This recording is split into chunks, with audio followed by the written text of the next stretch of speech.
Alright, as you just heard in the clip before, we're going to take that melody to dark hollow. We're going to play it in the higher register on the Dobro.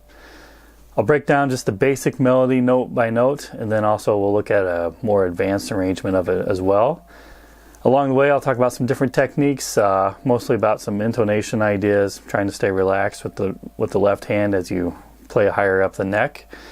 And also I added a slant into the more advanced arrangement, so I'll spend a little bit of time kind of talking about how I approach a forward slant.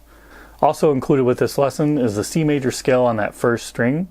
Visually that gives you a good idea where the notes are in C major, obviously, but just good target notes as you're learning the melody or trying to memorize the melody or the more advanced arrangement in this lesson. And it really kind of gets you all the way up the neck from 0 all the way up to however high you want to go. If you'd like access to the full lesson, check out the video description below. I'll have 2 links that'll steer you in the right direction. You can also subscribe to my email list. There'll be a link down there for that as well. You can get notified about new lessons and other things Dobro related. Thank you. Okay, before we get started learning this basic melody of dark hollow in the higher octave, I'm going to just kind of show you a C major scale that's mostly just on that first string, just so that we can use as a guide. Sometimes it's good just to be able to see the scale before you're kind of going up and down the neck. So it's a good roadmap to follow. I am going to go above that root note just because we do in the melody.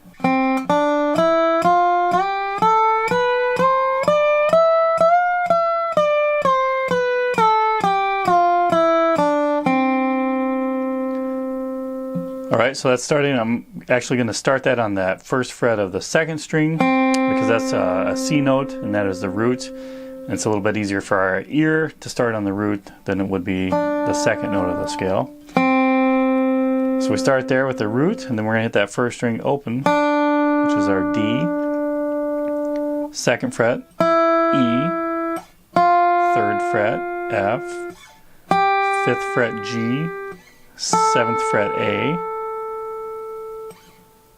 ninth fret, B, 10th fret, C. So there's our root.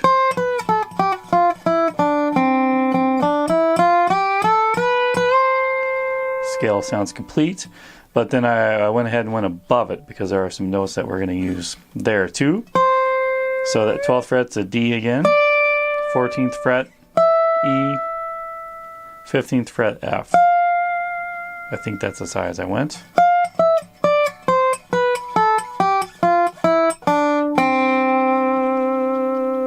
As you're learning a scale on one string, you know, it's always good to say the actual note name out loud. That way as you're doing it, you're kind of memorizing the neck as well. So that'll benefit you when you're doing other scales too. Alright, let's get started with that basic melody. Alright, here are measures 1 through 4 played slowly with the pickup notes.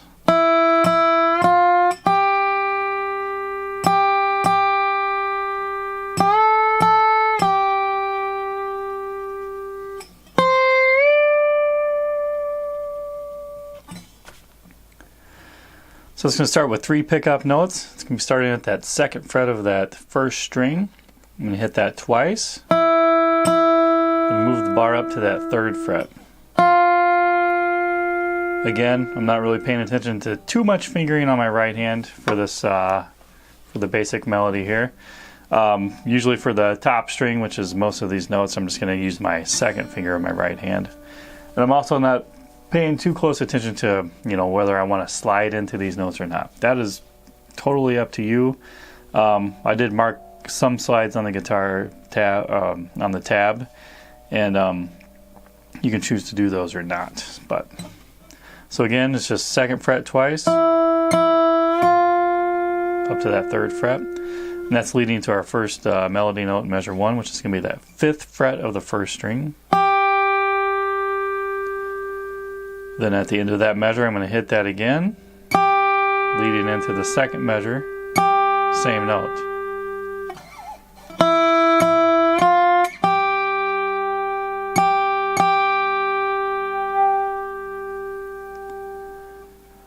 At the end of the second measure, I'm going to do a quick slide up to that 7th fret on that first string, That's leading to measure 3, where I strike that note again. Then bring a bar back down to that 5th fret on that first string.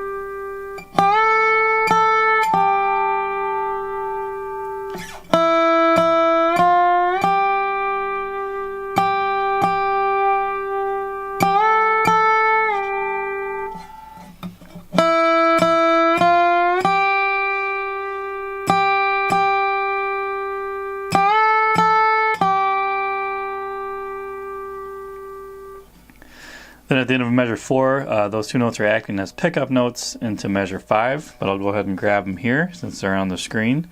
That's going to be that 10th fret on that first string, and I'm going to slide up to that 12th fret.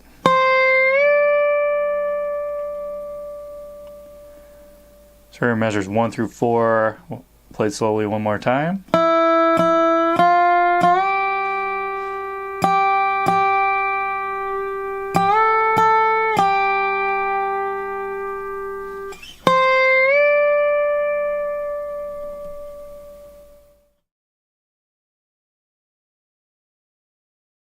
Here are measures 5 through 8 played slowly.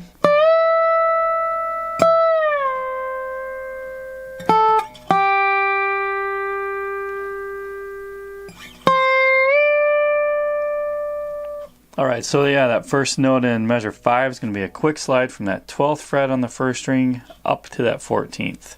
And if you remember, from measure 4, we got those two notes, the 10th to the 12th, acting as pickup notes.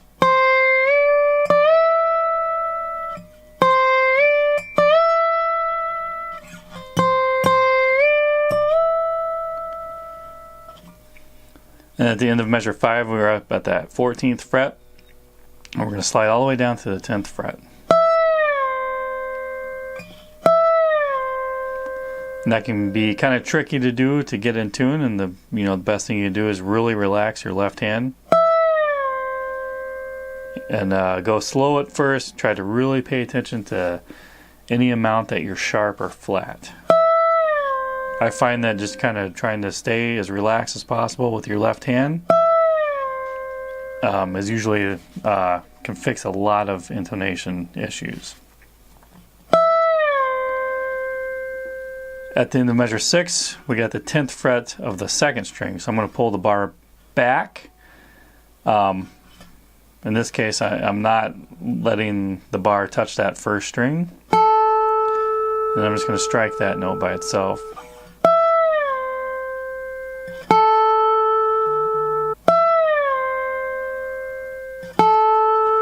And what that does is it creates two separate notes, but it also eliminates me accidentally making some more noise on that first string in case that I don't want it. Alright, so that first note in measure 7 is going to be that 5th fret of the first string. So we got kind of a jump from the 10th fret of the second string to that 5th fret of the first string. And any big jump like that, where you're covering a lot of ground on the neck, is very tricky. It takes a lot of practice, just sitting there and practicing those two notes if they're not quite in tune. And sometimes you don't know if they're quite in tune unless you're hitting another open string with it to go by, which in that case might be a little difficult. But also playing against a chord can kind of help. Recording yourself can help. Just so you can hear where you're sharp or flat. Everyone, when they first start out, intonation is just usually not perfect for anyone who's just picking up the dobro, or sometimes things can go unnoticed until you record yourself and hear yourself and be like, oh, I might be a little sharp sometimes. And then, again, staying relaxed as possible. Alright, the measure 8, same as measure 4. We got two notes that are going to be acting as pickup notes into the next measure. Again, it's the same two notes. It's going to be that 10th fret of that first string, sliding up to that 12th fret.